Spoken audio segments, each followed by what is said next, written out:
Greetings. Today we'll talk about process virtual memory. This is the virtual space in which the process actually executes. This is not the physical memory, the memory that actually you pull from your system when you open up the box, but the view of the memory space that the process sees. Later on in the quarter, we'll talk about translating that virtual memory to physical memory. But right now, let's just talk about what the CPU sees from a memory address point of view when the process runs. We'll look at some code in a second, but first let me draw the process virtual memory space as a rectangle. At the bottom, we have a low address, and at the top, we have the highest address. And this is the actual address that gets loaded into the CPU registers as the program executes. The process virtual space is made up of 4 components. The bottom chunk, or the lower part of the virtual address space, is the code, or the text. This is the actual code that you've written for your program itself. If you recall, in the von Neumann architecture, both code and text and data are all loaded into memory. In a virtual space, that sits at the bottom of the process. Next up, right above that, is static or global variables.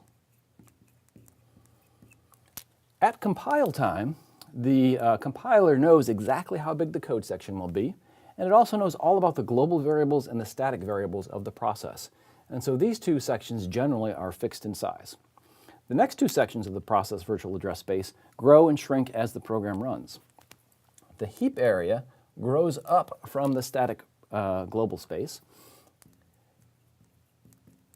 Any new object that you create gets put into the heap. Dynamic memory also goes into the heap. If you malloc, that goes from the heap as well. From the top, we get the stack.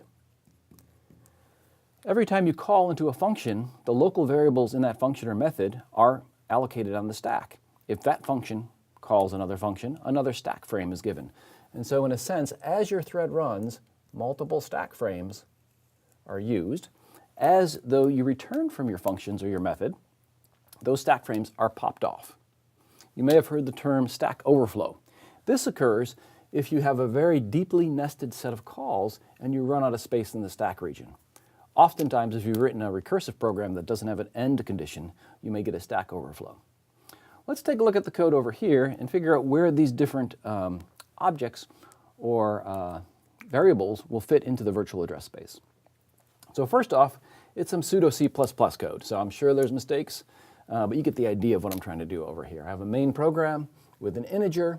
I'm creating a new object called foo, and then I'm calling a method on that foo object. Foo is defined as follows. I just show the one method in that foo class. So the code itself, I compile this, I'm loading it into memory, it's running. That code itself is sitting here. And so the actual machine instructions that the compiler has created, this code sits that part of virtual space. Now, here I have a global variable.